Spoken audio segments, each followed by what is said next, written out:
Hi friends, welcome to our channel మమతల నిలయం. అందరు ఎలా ఉన్నారండి? బాగున్నారా? నేనైతే చాలా బాగున్నాను. మీరు కూడా బాగుండాలని మనస్ఫూర్తిగా కోరుకుంటున్నాను. ఈరోజు వ్లాగ్లో వచ్చేసి గాయత్రి మంత్రం యొక్క విశిష్టత, ఆ మంత్రం చదువుకోవడం వల్ల మనకు కలిగే ప్రయోజనాలు ఏంటి, మరియు మన ఆరోగ్య పరిస్థితి కూడా ఎలా ఉంటుంది ఆ మంత్రాన్ని చదువుకోవడం వల్ల అనే విషయాలను అయితే మీతో షేర్ చేసుకుంటాను ఫ్రెండ్స్. ఈ వీడియోని ఎక్కడ కూడా స్కిప్ చేయకుండా చూడండి, మీకైతే మంచి ఇన్ఫర్మేషన్ అయితే లభిస్తుందండి. ఇక్కడైతే పూజ నేను వ్లాగ్ను తీసుకుంటూ నేను ఆ మంత్రం యొక్క విశిష్టత మీతో తెలియజేస్తూ ఉంటానండి. ఎవరైతే మన ఛానల్ని ఫస్ట్ టైం చూస్తున్నారో ప్లీజ్ లైక్ చేయండి, షేర్ చేయండి, కామెంట్ చేయండి. అదేవిధంగా మన ఛానల్ని తప్పకుండా సబ్స్క్రైబ్ చేసుకోండి ఫ్రెండ్స్. ఇలాంటి పూజా వ్లాగ్స్ ఎక్కువగా ఉంటాయి. అంతేకాకుండా కుకింగ్ వ్లాగ్స్ కూడా ఉంటాయండి, అవి కూడా మీరు చూస్తూ ఉండండి. ఇప్పుడైతే మనం గాయత్రి మంత్రం యొక్క విశిష్టత మీతో షేర్ చేసుకుంటున్నాను. ఫస్ట్ గాయత్రి మంత్రం అంటే ఏంటో మీకైతే ఫస్ట్ ఆ మంత్రాన్ని తెలియజేస్తాను. ఓం భూర్భువః స్వః తత్సవితుర్వరేణ్యం భర్గో దేవస్య ధీమహి ధియో నః ప్రచోదయాత్. ఇదే అండి ఆ పవిత్రమైన మంత్రం. ఈ మంత్రం యొక్క విశిష్టత చెప్పాలంటే నేనెంత అండి, అసలు ఈ మంత్రం గురించి నేను అంటే నాకు తెలిసినప్పటి నుంచి ఈ మంత్రాన్ని ఖచ్చితంగా నేనైతే రోజుకు 11 సార్లు ఈ మంత్రాన్ని చదువుతూ ఉంటాను. ఆ మంత్రం యొక్క విశిష్టత కూడా మీతో నేను ఈరోజైతే షేర్ చేసుకుంటానండి. ఈ మంత్రంలో 24 బీజాక్షరాలు ఉంటాయి. ఇందులో 24 దేవతలు కూడా ఉన్నారన్నది పెద్దల మాట అండి. అయితే ఈ గాయత్రి మంత్రం యొక్క పరబ్రహ్మ స్వరూపం ఏంటో ఈ వీడియోలో అయితే మీతో షేర్ చేసుకుంటాను.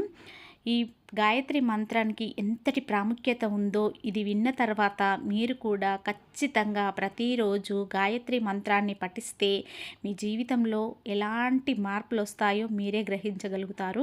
ఇప్పుడైతే ఆ గాయత్రి మంత్రంలో ఎంతమంది దేవతలు ఉన్నారు, 24 అక్షరాలకు 24 దేవతలు ఉన్నారంట అండి. అదేంటో మీతో అయితే షేర్ చేసుకుంటున్నాను.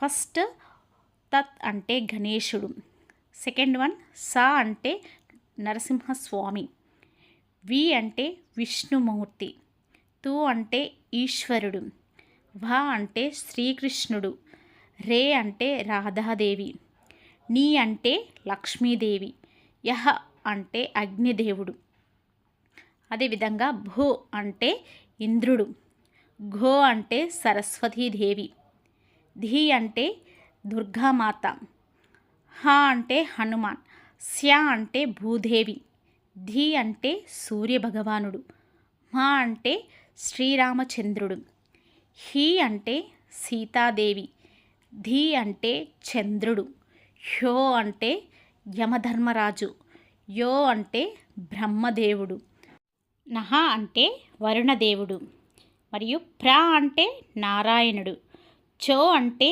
హయగ్రీవుడు, ద అంటే హంసదేవత, యాత్ అంటే తులసీమాత. చూసారా, ఈ యొక్క మంత్రాన్ని మనం జపించడం వల్ల 24 దేవతలకు పూజ చేస్తున్నట్టు. అంతేకాకుండా మనం ఈ మంత్రం జపిస్తున్నప్పుడు మన నాలుక అనేది నలుమూలలా కూడా విస్తరిస్తుంది. అంటే మన మైండ్లో ఉన్నటువంటి నరాలు అన్నీ కూడా కదిలిపోయి మన మైండ్ మొత్తం ప్రశాంతంగా అవుతుంది. అంతేకాకుండా మన మైండ్ ప్రశాంతంగా ఉండడం వల్ల మనం ఏ ఆలోచనలైనా మంచిగా ఆలోచించి నిర్ణయాలు తీసుకుంటాము మన లైఫ్లో. మరియు అంతేకాకుండా ఈ నర్వ్స్ వల్ల మన ఆరోగ్య పరిస్థితి కూడా చాలా బాగుపడుతుందంట అండి.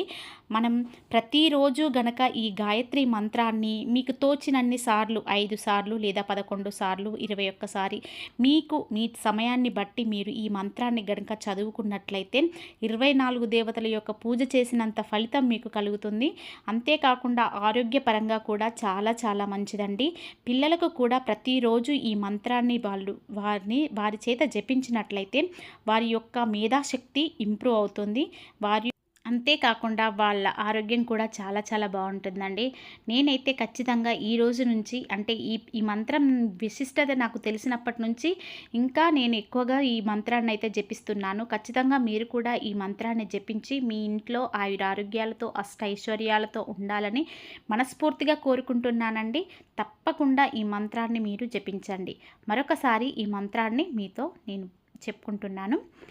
ఓం భూర్ భూర్భువః స్వః తత్సవితుర్వరేణ్యం భర్గో దేవస్య ధీమహి ధియో నో ప్రచోదయాత్. ఓం భూర్భువః స్వః తత్సవితుర్వరేణ్యం భర్గో దేవస్య ధీమహి ధియో నో ప్రచోదయాత్. ఓం శ్రీ మాత్రే నమః. ఇదేనండి ఈరోజు నా వీడియో. ఈ వీడియో కనుక మీకు నచ్చితే please like, share, comment and subscribe చేసుకోండి ఫ్రెండ్స్ మన ఛానల్ని. ఇలాంటి మంచి మంచి devotional vlogs and cooking videos కోసం మన ఛానల్ని ఫాలో అవుతూ ఉండండి. ఇక ఈరోజైతే నేను ఇంటి ముందు ఇలా ముగ్గు వేసుకొని శ్రద్ధగా నీట్గా మంచిగా అయితే పూజ చేసుకున్నాను. మీరు కూడా ఖచ్చితంగా ఈ గాయత్రి మంత్రాన్ని పూజ చేయాల్సిన అవసరమే లేదండి. గాయత్రి మంత్రం చదవాలంటే పూజ చేస్తేనే చదవాలా అని అవసరం లేదు. మంచిగా నీట్గా స్నానం చేసి ఒక రూమ్లో కింద చాప వేసుకొని ఆ చాపలో మంచి పద్మాసనం వేసి హాయిగా ఈ మంత్రాన్ని జపించినా కూడా కోటి జన్మల పుణ్యం లభిస్తుంది. ఖచ్చితంగా పూజ చేసుకోలేని వాళ్ళు కూడా ఇలా కూర్చొని మాత్రం ఈ మంత్రాన్ని జపించండి. కాకపోతే పీరియడ్స్ ఉన్న టైంలో మాత్రం ఈ మంత్రాన్ని జపించకపోవడే చాలా మంచిదండి. మనం ఏ మంత్రాలైనా కూడా ఆ మంత్రాల వల్ల మన శరీరంలో చాలా మార్పులు వస్తాయి. కాబట్టి మనం ఇలా పీరియడ్స్ ఉన్న టైంలో మంత్రాలు పూజలు చేయకూడదని మన పెద్దవారు చెప్తారు. కాబట్టి ఆ మాటలు వింటూ మనం ఆధ్యాత్మికంగా ముందుకెళ్ళిపోదామండి. ఇదేనండి ఈరోజు వీడియో. నచ్చితే like, share, comment and subscribe చేసుకోండి ఫ్రెండ్స్ మన ఛానల్ని. రేపు మరో మంచి డివోషనల్ వీడియోతోనైనా లేకుంటే నా పర్సనల్ వ్లాగ్తో అయినా మీ ముందుకైతే వచ్చేస్తాను. బాయ్ ఫ్రెండ్స్, ఉంటాను మరి. ఈ రోజుకైతే ఇంతే వీడియో. ఇందులో ఏమైనా పొరపాటు గనక ఉన్నట్లయితే ప్లీజ్ సారీ. నాకు తెలిసింది మాత్రమే మీతో షేర్ చేసుకున్నాను. Thank you.